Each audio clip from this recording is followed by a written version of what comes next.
ಪುಸ್ತಕದ ಮಧ್ಯಭಾಗದಲ್ಲಿದೆ ಜೀವನ. ಮೊದಲನೇ ಪುಟಕ್ಕೆ ಹೋಗುವ ಹಂಬಲ. ಒಂದು ಸಣ್ಣ ಹಿನ್ನೋಟ ಬಾಲ್ಯದ ಕಡೆಗೆ, ಮತ್ತದೇ ನನ್ನ ಶಾಲೆಯ ಕಡೆಗೆ. ನಮ್ಮ ಶಾಲಾ ಟೈಮಿಂಗ್ಸ್ ಹೇಗಿರ್ತಿತ್ತು ಗೊತ್ತಾ? ಬೆಳಿಗ್ಗೆ 9:30ಯಿಂದ ಸಂಜೆ 4:00 ತನಕ. ಇದು ಮಂಡೇ ಟು ಫ್ರೈಡೇ ಅನ್ವಯವಾದರೆ, ಸ್ಯಾಟರ್ಡೆಗೆ ಬಂದರೆ ಬೆಳಿಗ್ಗೆ 8:30ಯಿಂದ ಮಧ್ಯಾಹ್ನ 12 ಗಂಟೆ ತನಕ. ನಿಮ್ಮ ಶಾಲೆ ಟೈಮಿಂಗ್ಸ್ ಹೇಗಿರ್ತಿತ್ತು? ನನಗೆ ಹೇಳಿ ಆಯಿತಾ? ಆ ಯೂನಿಫಾರ್ಮ್, ಟೈ, ಬೆಲ್ಟ್, ಜಡೆ, ಟೇಪು, ಸಾಕ್ಸು, ಪಾಲಿಷ್ ಆಗಿರೋ shoes, books, bag, lunch box, bottle ಎಲ್ಲ ತಗೊಂಡು ಶಾಲೆಗೆ ಹೋಗೋದು ಒಂದು ಸಂಭ್ರಮ ಅಲ್ವಾ? ಏನಂತೀರಾ? ಮಳೆಗಾಲ ಬಂದರೆ ಕೈಯಲ್ಲಿ ಛತ್ರಿ, ಮೈಮೇಲೆ ರೈನ್ ಕೋಟ್ ತಪ್ಪಿದ್ದಲ್ಲ.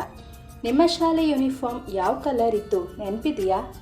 ನಮ್ಮ ಸ್ಕೂಲ್, ನಮ್ಮ ಟೀಚರ್ಸ್, ಗೇಟ್, ಮೈದಾನ, class room, bench, desk, bell, black board, chalk piece, ವರಾಂಡಾ, ಡಸ್ಟರ್ ಎಲ್ಲದರಲ್ಲೂ ಒಂದೊಂದು ನೆನಪುಗಳು ಅಡಗಿದೆ ಅಲ್ವಾ? Homework, assignment, subject, project work, time table, unit test, exam, result, annual day, cultural activities, quiz competition, sports, assembly, march past. ಅಬ್ಬಬ್ಬಾ, ಇಷ್ಟೆಲ್ಲ ಇತ್ತಾ? June 1 ಬಂದರೆ ಸ್ಕೂಲ್ ಓಪನಿಂಗ್ ಡೇ, ಮಾರ್ಚ್ ಬಂದರೆ ಆ್ಯನ್ಯುವಲ್ ಎಕ್ಸಾಮ್, ಏಪ್ರಿಲ್ 10 ಬಂದರೆ ರಿಸಲ್ಟ್ ಡೇ. ದಯಮಾಡಿ ಒಳಗೆ ಬರಬಹುದಾ teacher? May come in miss? ಈ ಕತೆ ಇನ್ನೂ ಮುಗಿದಿಲ್ಲ, ಈಗಷ್ಟೇ ಆರಂಭ. ಇದು ನಿಮ್ಮೆಲ್ಲರ ಹಿನ್ನೋಟ, ನೆನಪುಗಳ ಬುತ್ತಿ.